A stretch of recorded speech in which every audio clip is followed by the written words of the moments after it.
Hello, welcome to Movie Summaries. Today we are summarizing a 2017 psychological horror thriller movie called Gerald's Game. Fair warning, there are spoilers in this summary. Enjoy, and be sure to subscribe to watch more videos weekly, and hit like. Jessie and Gerald Burlingame are a middle-aged couple looking for a fun weekend. At the beginning of the movie, we see them packing their luggage for a short trip to the countryside. Gerald strangely packs a pair of handcuffs along with his clothes. After packing, they get in their car and start the journey. Jessie enjoys the beautiful scenery through the window, when suddenly, her husband puts his hand on her leg and starts pulling her skirt up. Jessie, not in the mood, stops him. Gerald reassures her that the trip will be really good for both of them. Suddenly, they see a dog in the middle of the street, feeding on a roadkill. Gerald stops the car and honks at it. The obedient dog makes way for the car to pass and continues feeding. Gerald complains about the stray dog. She sees a collar on the dog's neck and thinks it may belong to someone. Finally, they reach a beautiful house. Jessie goes in to explore and sees the fridge is already stocked up for them. She brings out some meat to feed the starving dog they saw earlier. Meanwhile, Gerald is in the bathroom taking a Viagra pill. Just then, her husband calls her, making the dog run away in fear. He tells her the meat is too expensive to be given to a dog, but they laugh it off and head inside for a fun time. Jessie is now wearing a suggestive nightgown for Gerald. She lays on the bed, trying to pose seductively. Gerald is in the bathroom, questioning her if she is ready. He emerges with a pair of handcuffs. Jessie is a little skeptical of the cuffs, but agrees to put them on anyway. Gerald then cuffs both of her hands to the side of the bed. Then, he takes another Viagra pill. Jessie is visibly uncomfortable when he starts to get closer. He then asks her to pretend to call for help. She tells him she feels weird, but that doesn't stop Gerald. At last, she yells at him to stop when he starts going wild with his fantasy. An annoyed Gerald questions Jessie why she wanted to come here if she didn't want to have fun with him. He tries assuring her that they have to try and make things better, but Jessie replies that she cannot play some sexual assault fantasy with him just to make him happy. She voices how unsettling it is that her husband has such fantasies and asks him to uncuff her. He doesn't listen and gets up instead. Jessie finally tells him that their relationship is not going to work. Gerald now plays victim and blames the fall of their relationship on his incapability to make love. Jessie tries to console him and asks him to uncuff her again so they could have a chat. However, Gerald questions what if he doesn't do it, with an evil look on his face. Gerald then hovers on top of her. The thought of her husband assaulting her scares Jessie as he tries to force himself on her, feeding into his fantasy even more. Jessie bites his lips in a fit of rage. Gerald retreats angrily. He then starts to get emotional, talking about the time they were happy together. All of a sudden, he feels uneasy. Jessie senses this from his face and asks him what is wrong. He doesn't reply. It turns out that Gerald is having a heart attack. Gerald gasps for breath and eventually falls on top of Jessie. Jessie panics and thinks he is just joking. She nervously asks him to get up, but to no avail.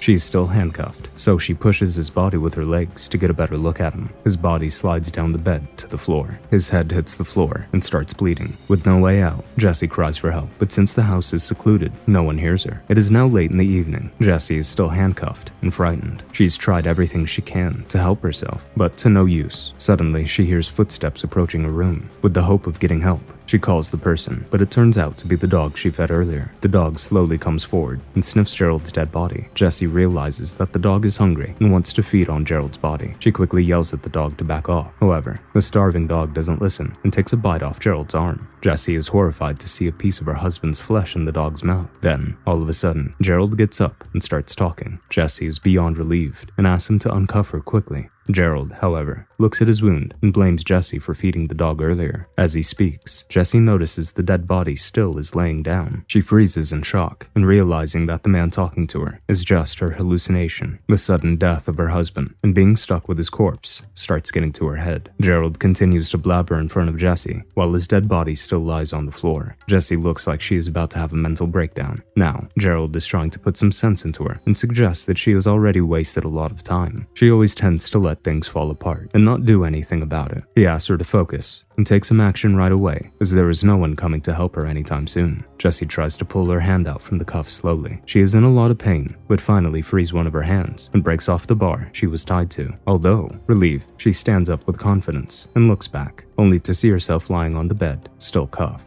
Okay, now, that is spooky. It turns out she has hallucinated the whole escape. Now, the fake Gerald and Jessie talk to each other about Jessie's behavior. The hallucinations are trying to convince Jessie to take some action. I wish I had such good imaginary friends. It is getting dark outside, and the dog hasn't stopped eating Gerald's flesh. Jessie is dehydrated and weak. While talking to the imaginary two, she realizes the shelf above her bed has a glass of water that Gerald left earlier. She tries to get it and somehow grabs it, but the cuffs restrict her from drinking. She discusses the matter with her imaginary self, who suggests she use a card on the other shelf. Taking her advice, she rolls the card and finally drinks the water. After that, she falls asleep. A while later, Jessie wakes up to someone walking towards her. She believes that it is a ghost and freaks out, but she tries to calm herself by talking to imaginary Gerald. As they talk, Jessie dreams about her childhood. She and her family are by a lake. Her parents argue about her ignorant behavior, while she eavesdrops from nearby. She and her father stay back on a park bench to watch a solar eclipse. Little Jessie watches in fascination, while her father asks her to sit on his lap. Suddenly, she realizes that her father is taking advantage of her innocence behind her. This incident traumatizes Jessie, and she has never been able to get over it. Back in the present, an imaginary Gerald asks her why she never told him about the incident. Jessie replies that she has too many secrets and is very afraid of them. Gerald then tells her that the dog has left because he was scared of something. Jessie brushes it off, saying it must have been imaginary. She closes her eyes and starts dreaming of her childhood again. This time, she is in her room after the trip to the lake when her father approaches her. He asks her to sit beside him and apologizes for his actions earlier. He manipulates her to not tell anyone about the incident, because then his relationship with her mother will be over. Hence, Jessie hasn't told a single soul about what happened that day. Suddenly, Jessie wakes up to the dog biting her leg. She pushes it away with some kicks. The dog then goes back to Gerald's body and continues devouring him. The imaginary Gerald comes up to her and talks to her about life and death. He makes her believe that she will die soon, making her hyperventilate. A while later, she slowly fades out into her imagination and sees her childhood again. She is at the same lake house, where she sees her younger self handcuffed on the bed. She goes near her and apologizes to the young one. Jessie then remembers the time she and her family were at the dining table. Still traumatized by the events of the day and seeing her father talk happily, she breaks a glass in anger. Everyone looks at her in surprise. Meanwhile, her father takes her to the bathroom and subtly threatens her to be careful. Later, when Jessie wakes up from her dream, she comes up with an idea. She glares up at the glass kept on the plank. The imaginary Jessie approves of the plan, but warns her that it will hurt. Gerald, on the other hand, thinks it is good, because the blood will act as lubricant. Gerald warns her one last time, to which Jessie responds that she does not have any other options. Imaginary Jessie asks her to think and carefully visualize the steps first. She gathers courage, takes a deep breath, and slowly moves her hand to the plank to take the glass. She places the glass against the plank and breaks it on the count of 3. Then, slowly she places the broken piece of glass at the plank and starts cutting her wrist. Even when the pain is unbearable, she continues further. Finally, her hand starts slipping through the handcuff, but her skin comes off because of it. At last, she pulls her hand and finally gets it free. But with no time to waste, she moves over to the other side of the bed. Jessie then sees her phone and moves on to the other side to grab it. But unfortunately for her, the phone is already dead. She doesn't give up and stretches further to grab the car key, but with the wounded hand, it is very difficult to control her fingers. She somehow manages to grab it and put it in her mouth. She finally uses the key to let her hand free. At last, all of her efforts have paid off. A relieved Jessie goes to the sink and cleans her wound to some extent. She drinks the tap water, but chokes on it because she has not had anything for a few days now. After that, she takes out a bandage and wraps it around her wounded hand. The pain is unbearable, and she is tired to her fullest. Jessie falls asleep on the bed again. So, she really just sliced off the skin of her hand to get off the bed, just to fall asleep on it right after. A while later, she wakes up to the dog biting one of her hands. She hits the animal and chases it away. She finally notices Gerald's partially eaten and rotting dead body is in front of her. That's not a sight I would have missed. She suddenly notices the dog looking at something. It gets scared and runs off to the other room. Sensing that someone is in the house, she slowly walks towards the door. A horrified Jessie comes across a man standing on the doorway. It is the same ghost that she had seen some days back, who she was scared would come to get her. Without thinking much, she pulls out her wedding ring and gives it to the ghost, who carefully watches it. She then leaves the house in her car without saying a word. After driving for a while, she suddenly stops and sees Gerald waving her a final goodbye. She continues to drive, but the pain in her hand is unbearable. She keeps dozing off because of it,